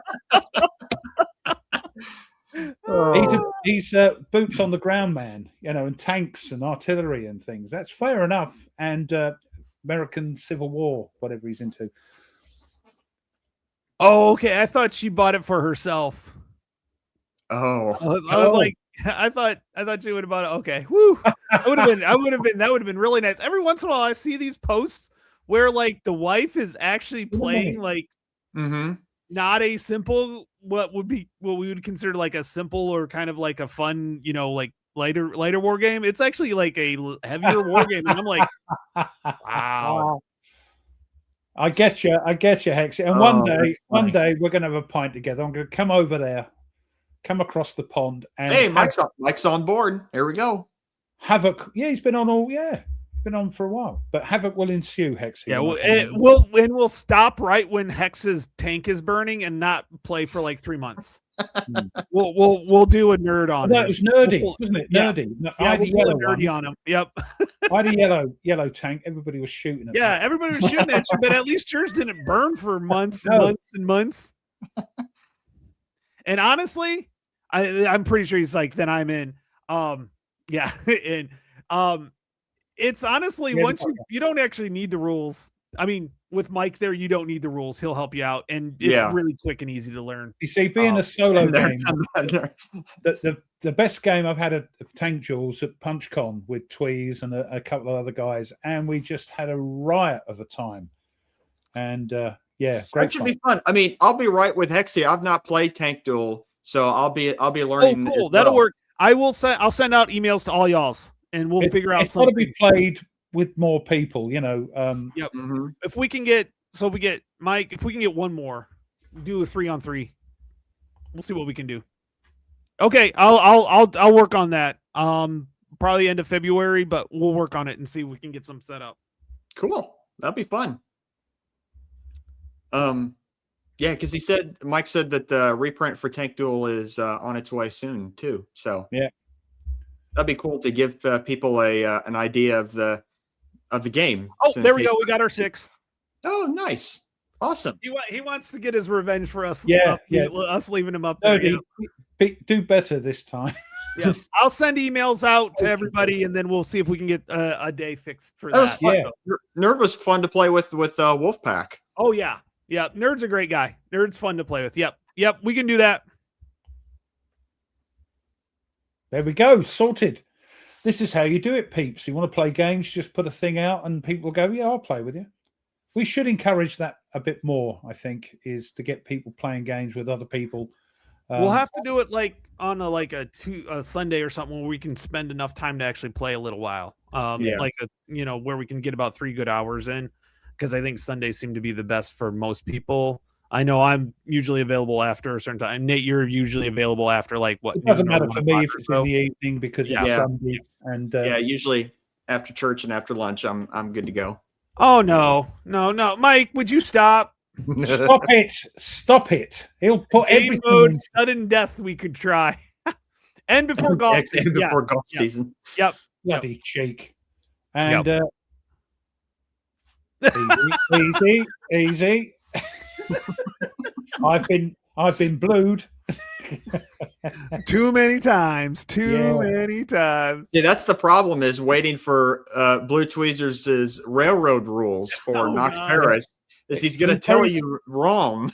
He's very busy thespianing. Yeah. I have a new game mode, sudden death. Oh, that'd be funny. Yeah. Basically, you just shoot each other, and last man standing, I'm assuming, is kind of the mode, which would kind of be fun. So like World of Tanks almost. Yeah. You're turning it into a video game, Mike. Yeah, it's definitely one of those. Like, grab a couple of beers, grab some pretzels or whatever you snack on, and just have some fun. Yeah, it's a great. This was late in the later. evening after the main gaming had finished. And, I'm not dressed as Blue Penguin. This is my Alexander Hamilton replica. He's dressed hoodie. as one of the greatest Americans. What's his name? The one that came over to our side. No, not Benedict Arnold. Although he did beat you guys pretty handily in at Saratoga. Yeah, Saratoga. Yeah. Freeman Saratoga, Farm. Yep. Only cause. And then you got the ump. Yeah, because he didn't get promoted. Because he, Yeah, So- we're waiting. Yeah, I mean, I Oh, thought it was Christoph. No, we're not going there. No. We are not going there. me. No, An authentic replica hoodie. Yep, it's an authentic replica hoodie. Actually, Like an they did have extra- George Washington, and they actually did have the British one too. They had the British redcoat one, the Dragoons. So Mhm. I've seen a Napoleon one.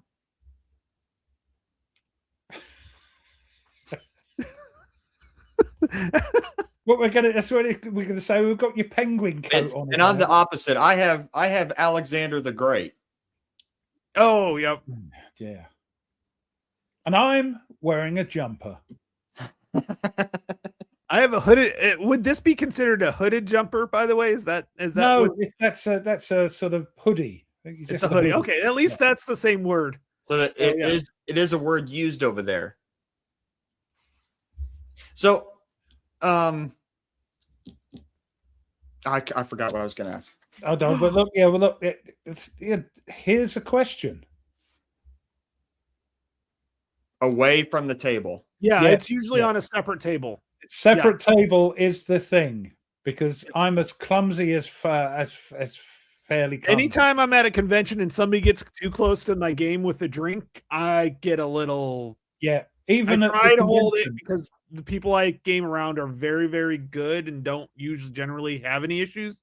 Yeah, But But towards I- the end of the even- night, when the libations have been flowing, I get a little Yeah. more nervous. yeah. Even Yeah. at PunchCon, the games I've played, if they have a drink, they put it on another table at the back or something. Mm. So yeah, it's just. I think it's manners or just Common Yeah. courtesy. something you do. I mean, I'm a very cleanly person. I'm very, very that way. And I don't mind people eating Cheezos or cheese. What do they call them? Those Cheetos, Cheezy. Cheez-Its. Cheetos. Oh, Yeah. They're fine because I quite like my game to be sort of glistened in a sort of golden. oh gosh, man. No, thank yes, you. Lexi. Yeah, There we go. There we go. Having sticky fingers help pick up the small cup. Oh my of course, gosh. yes. You just go like No, that when you pick it up. No. I mean, I remember last You know year. what? That's where Vassal comes in. But I have a Sorry, great group of friends that we play with, like I said, usually during the summer. And last summer we played War and Peace. And It's an American thing, Koi. American thing. we Don't worry played about during it. the morning, and then we had lunch. And I was made sure I asked everybody, please wash your hands after you eat before we go play. And because I don't want, and everybody understood. There was no problem with it. I'm like, I want the this same. as clean as can be. If I'm playing on my own, a solo game, first thing I do is what I know it's crazy. I wash my hands. You know, it's crazy.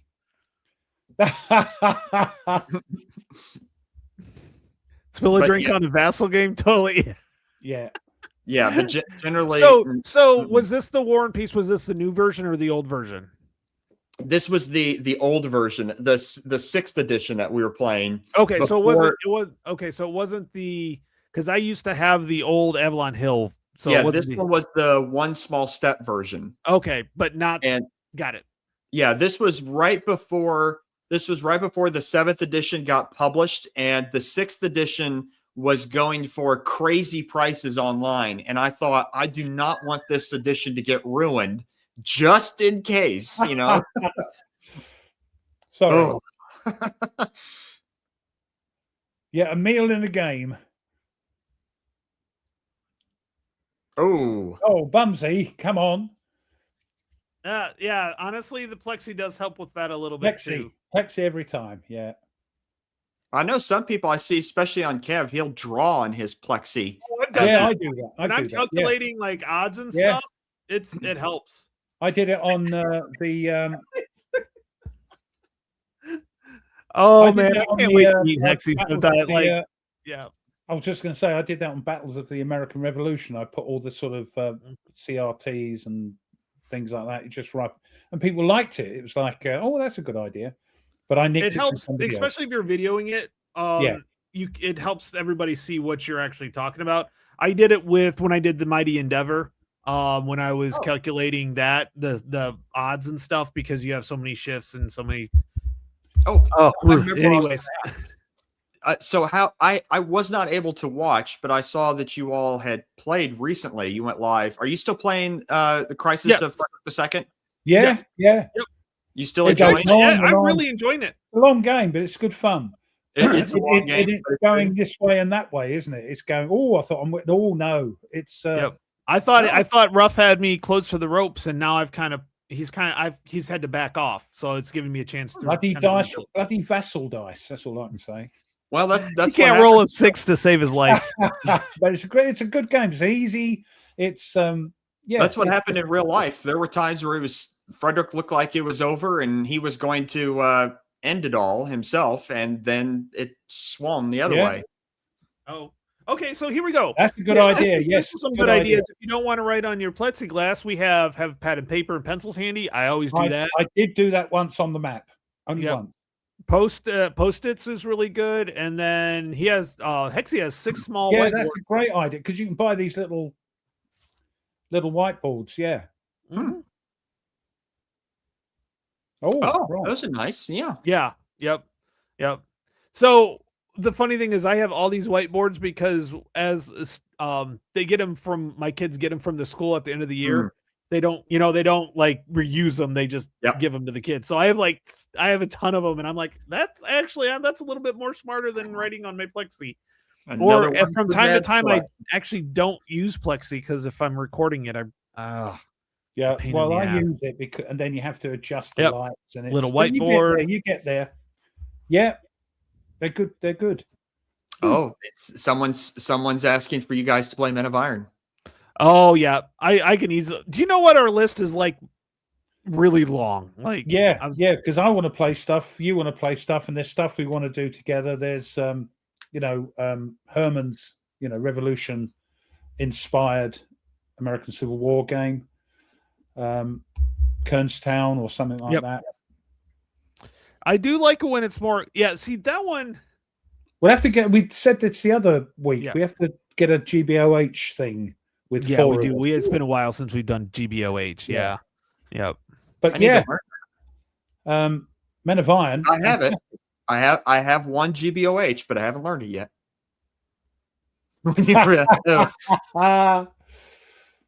You're mad. You lot are mad. But we love you, and there's nothing you can do about it. All right. Hexy's already tossed all of his games out for 2026. Yeah, too many. We got too bloody many. Yeah, this is it. Yes. This was a question that was asked of me yesterday, and I'll ask it to you both as well as everyone in the chat, is what is your most anticipated games for 2026? These can include games that are not out yet and you're buying, or games that you already own and you have not played yet. How long have you got? Yeah, I don't know if we've got enough minutes. time to go through that list. I am really looking forward to Pacific Chase. I know Ooh. it's going to be a bit crunchy because of the carrier. It's going to be carrier based rather than. I just saw on BGG. He said it's probably late this year. Oh, that's all right. Gives me a bit of time. Yep. So, Things I want to play are things I've got. I think that's the yeah, that that's played where yet. yeah. That's So- why I'm spending time on Tokyo Express. I want to get the most out of it. I don't want to rush it. Do a sort of half-hearted, half-farty sort of video. So we Lot of- found out A lot of Three Dog here. Three Dog's going to have the simple rules in it already. Oh, Yeah. right. Okay. So yeah, Oh, the Coming Storm. Yeah. Jena Auerstadt. Yep. Coming out in February.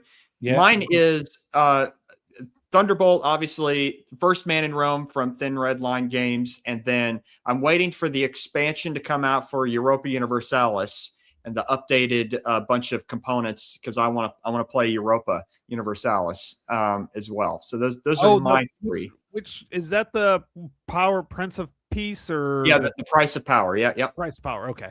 Yep. I don't know where I came up. He's Yes. the away team. But that's expensive, Hexy. What, Away the team. Hell's Highway? I am looking forward to that because it's sci-fi. Oh yeah, the away team. Yeah, definitely. That's Mr. B. Oh, he's looking forward to that coin game, the Guerrilla Generation, which is the 4 coin games. Yep. Is that part of the Combat name? Commander Vietnam. Interesting. Yeah, that one. No. Ian wants to do one game of Imperial Elegy at full player count. Oh, That's a monster game for sure. How many? be What, cool. 6? Is it 6. something like that? Yeah. 6, yeah. Tony, Yeah. what's your most anticipated games to play this year? Oh, probably. I really don't know. I'm trying to just play the crap I've got. Yeah, it's same here. I'm looking forward to Oh. Pacific Chase and some couple of others, but I want to play. Honestly, I want to see the new Three Dog. I have the old version. I want to see the new Three Dog. I want to see. I'm gonna try to watch the Hexy's doing. It's close to Thunderbolts, right there. Like Thunderbolt and T Dog are like the 2 games that I really, Maybe help me understand or unpack this in my mind. So I have one Gettysburg game. How is that possible? I don't think you're not a war gamer if you only got one Gettysburg game. So a Most Fearful Sacrifice. I have that. Mm-hmm. I'm trying to figure out in my head, if I have a Most Fearful Sacrifice, why would I need Three Dog? Like what? Obviously, I know it's 2 different systems, but what does Three Dog give me that a Most Fearful Sacrifice does not? It's more detailed in the fact that it's more regiments instead of divisions. It's crunchier. Yeah, I think you lost Hexy on this one here. He's gone. I've got like 4. I've got like 2 full games plus like I have all 3 days from Blind Swords of Gettysburg. One of my biggest things is all the individual scenarios are really, really cool for Three Dog. It is more, I will say it is more tactical. So if you want something a little bit more crunchy. Yeah, they're crunchier. Yeah, it's more detailed rules. It's one of those things that if anything, get it because it's $63 and it'll sell out. And if you're just not like it, you can sell it for like $200 in like 6 Death months. Valley with Sure. lots of stuff in it. Mhm. Lots of stuff. Yeah, I like games with lots of stuff. Then they sit on my shelf. But yeah, I'm still trying to get into the ACW as much as Hexy and you guys. My big problem with big battles like Gettysburg is, and I don't want a simulation, but it's so big. As soon as you do something different, you may not get the quintessential battles that you may not get the Little Round Top. You may not get Seminary Ridge. Something not correct, and the whole thing gets mullered. Yes. Yeah. Now, That's been my understanding of people who have played the whole big battle of A Most Fearful Sacrifice, is that it ends up going way off, even not even rails, just like way off into different worlds of the battle. Do you think that's right? Because I know we'll find out tonight because they're actually playing on video tonight. Yeah, and maybe Hexy's stream will convince me to get 3 Dog. Because if it's simple, I might get into it. I'm not necessarily for crunchiness in a Civil War battle. Why? Yeah, that's just me. Oh. Well, because crunchy tactical doesn't seem as cool to me as crunchy operational or crunchy strategic. Yeah, but that's you. That's you. It's me. It's me. And you're wrong. And that's no, you're not wrong. You're not wrong. It's just that's you. That's fine. No. I think the thing about ACW is you're not thinking tactical as in man on man or squad on squad. Yeah, you're just not, because you can't. That's not how that war was fought. You're talking about fronts, really. And then when it's like GBACW, you're talking about, okay, so you have they're regimental units, but they're all part of the division. I think I got there, and then the corps. Yeah. So then the division is that front. So you're moving that division up. So it's not like one gets hit and they're gone. Yeah, they have the like grand tactical, isn't it? Really? Yes. Yeah. If you think more grand tactical, that's kind of what you're looking at a little bit on that. You're moving larger units as opposed to platoons or squads. Or one of the things I really like about GBACW, and I've always had kind of I didn't understand why they did it. On GBACW, if somebody fires at you, you fire back. So it's not like, that's one of my downs. I don't want to say downsides, but one of the things with Blind Swords is you fire, that's it. The only way you actually, as a defender, get to fire is when you're getting assaulted. Okay. You have defensive fire. Sure. But every time I watch and everything I've read, they're firing at each other at the same time. So it's almost simultaneously. So GBACW does that. So when you fire, there's always return fire. Yeah, that's same with Men of Iron. You know, if they fire, you fire back. If you fire on ranged units, they're going to fire on you back. Yeah. So I always thought that was a little off, and I know it's abstract and everything because these games are games. But I always, during that time period, to me that makes more sense. Sure. With that. So that's one of the things I really like about that. It's also chit draw. And how effective your units are. You could go up and down on the number of chits you put in. You actually have to draw for efficiency anyways to see how efficient they are. So how many chits go in, and then if you're in command, you might actually add more. You might actually, if you're not in command, it goes back. So so it works up. So yeah, and somebody, this will be for both of you. Bumsy asked earlier, what hex battle would you recommend for a beginner? Honestly, I would say Blind Swords, honestly, on the system. If you're looking for ACW, I think the Blind Swords is the way to go to get into it. That's just my opinion. And work your way and like there. most things, with that. We did this because we're getting viewers. It's actually okay, but Ruff has viewers, I have viewers, and this puts them all together. And there's common viewers for both channels, but I have subscribers different to Tony, and it's that's all. All right, I'll take that. We can get the message out there bigger and better. Yep, exactly. Hexy's actually verified what I had said on this one, so Blind Swords for sure. Yep, and honestly. Even Mark Herman said Longstreet Attacks is the best one. I have to agree because there are a lot of different there are a lot of different scenarios in that one, and they have some really good ramp up. So if you can do Longstreet Attacks, which is the second day of Gettysburg, I think that's a good way to go. See you, Spare. Thanks for dropping by, as they say. Thank you. I am looking forward to. He's I think he mentioned somewhere that Herman is that he's doing Blind Swords Napoleonics. next. Yes, somebody's Oh, doing it. I don't know if right. he's doing it or if somebody's doing it. It's the same time. Okay, that's not It's the a same chip here. pull, and that's the thing Yeah, that makes that's it good. Yes. He did it. The first game of Blind Swords was the Franco-Prussian War, Right. which was what, 1840? That's 1840s, right? No, 1870, What was 1871. that called? Okay, so What The was that Franco called? at any cost met. Mets, Met. any Yeah, cost Mets, yeah. And he's doing a Black Swan Revolutionary War. For now, Dragon. Oh, that would be Sadly. interesting to me. Yes. It's just dissertation gets in the way, so I have to make choices about time. Get the bloody thing out the way, Dr. Nate. All right. It will this year. Soon to Hey, be, it Dr. takes Nate. time. It takes time to write. How far are you? Finishing up with the I show should because be we're already finished. almost 2 hours.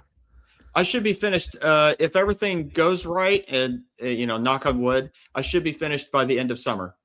Oh wow, yep. So Antietam is next for Black Swan.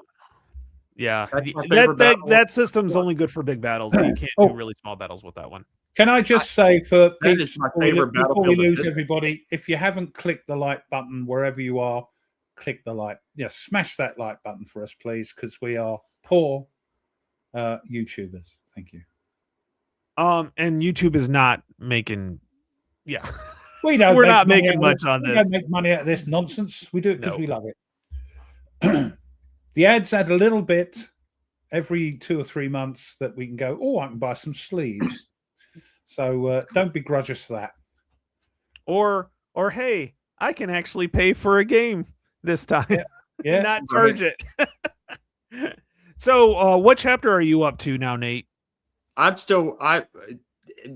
not on any specific chapter. I'm just going through and kind of working on things, and it's not really like one done and on to the next.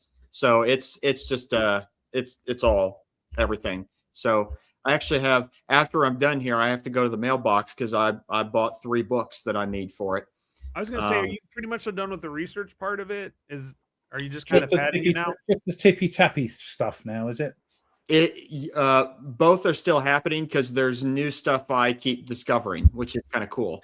That is cool. That means you haven't ran out of. Let's stop it. You're finishing. Don't look for new stuff. Just do the stuff. Anyways, I'll put it in there. It's like, sorry, couldn't get full research done because Ruff told me to stop. That's it. That'll be good enough. They go, well, if Ruff said it, Ruff said it. Ruff said it. Go for it, cool. Nordic. Go for it. Well, yeah. We are nearly up with 2 hours. So what are you all going to be doing next? Ruff, what's on deck for you? Continuing with this Tokyo Express, I'm thoroughly enjoying it. It's going to be a slog because it is, you might think, oh, you wuss, but there's stuff in it I need to get right. Make sure I can do it without thinking rather than looking through the 70-page rule book. But yeah, that's what I'm going to be trying to get under, get it right. So yeah, I'll be doing that, and I'll get it on the channel when I think it's ready. I know people are saying, "Oh, we're not doing many videos," but yeah, I think I'm going to be doing that now. Spending time on a game, getting it right, enjoying it, then pushing it out to you so you can tell me I got it wrong. It's not wrong. I get it all the time. Oh, yeah, well, it's one of those things when you're filming. You're like, I know the rules. I know what I'm supposed to do. Your brain drops out of your head when you're videoing anyway. No. So as you well know, As soon as you hit record, all of a sudden you turn dumb. Yeah, it comes out your ears. Yes, it's. Oh, cool. I'm going to continue on with my Corsair leader. I'll probably do another day tomorrow. And then I'm just going to play around with Absolute War a little bit longer. I think I know it. I like the game. I think I see the game. I just want to really play a little bit longer to get out of that first couple. We've changed, Tony, as years have gone on, that we're now, rather than sort of punching out videos, we're spending time on something. So which is good. Diving deep into a game. Yeah, hopefully that make the videos more interesting. Yeah, absolutely. Me, I'm trying to decide. I was going to say, Nate, what are you up to? I'm trying to decide between, do I keep going with Imperium Romanum, or I am tempted to pull out Pacific War and start that. Now, can I that just say, or Rebel Fury. can I just say you've got up to 50 subs now? Yes. Yeah, which is great. So you haven't subscribed to Nate's board game. No, it's got a new one. It's the command post thing. If you put the link up, if you haven't subscribed to any of us, please do it now because we're sad. I wonder what people coming across us just accidentally. They think, what the heck is this? This isn't Whiskey Charlie. That's what they're saying. So we got Cross Bronx and China's War, which is interesting. Yeah. Cross Bronx did not. Cross Bronx, yes. I mean, it's modern. It's modern history, and it's a Euro, isn't it? Basically, it's the irregular game series, which the VGA Nagara is part of that too. So, like, it just depends. That's the only one I like so far. Is the VGA Nagara? Yes. We talked him into it, guys. I know that's what happened. We talked him into it. Yeah. Well, it's now past 2 hours, so I think we should. Have you put your link up yet? Oh no, it's okay. I'll. Oh, all right. He'll put it in Facebook. I will. So. Oh yeah, put it on the command post. If you've not subscribed to that, look up the command post on Facebook. You can put all your stuff you're playing. You can rant. You can do whatever you like. We love it. Yep. And if you want to email all three of us on the show, Bob, no. The command post podcast at gmail.com. So if you want to reach out to us, you can have a question or whatever, feel free. All right. With that, everybody, thanks for joining us. It was a blast. We'll let you know when we get up again. I've got a couple weeks that I got busy, but we're going to try to hit twice a month now. And that'd be great. That'd be great. Talking nonsense twice a month. Yeah. They'll love it. They'll love it. All right. See you guys later. Bye. See y'all, everybody. Bye-bye. Thanks, everyone. Bye-bye.